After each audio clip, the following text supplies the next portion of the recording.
भारतीय सैनिकांच्या अतुलनीय पराक्रमाचं आणि भारतीय लष्कराच्या सामर्थ्याचं दर्शन संपूर्ण जगाला झालं ते युद्ध म्हणजे कारगिल युद्ध।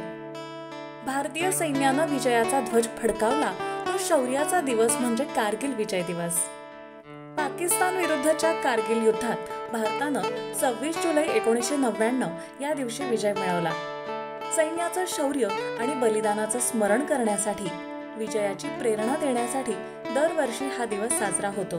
जम्मू काश्मीरच्या कारगिल जिल्ह्यात मे, जून आणि जुलै असे 3 महिने हे युद्ध सुरू होतं। कारगिलमध्ये पाकिस्तानी सैन्यानं घुसखोरी केली होती।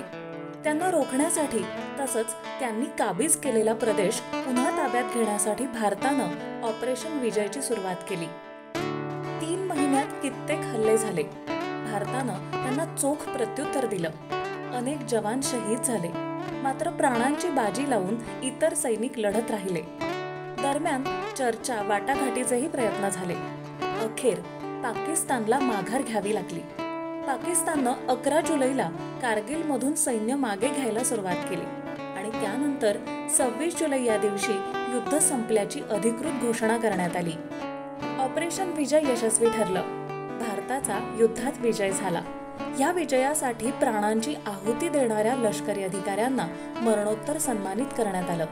युद्धात शौर्य गाजवणाऱ्यांना गौरवण्यात आलं।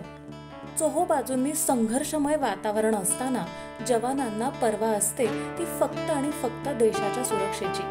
त्यांचं शौर्य आपल्यासाठी खरोखर प्रेरणादायी आहे।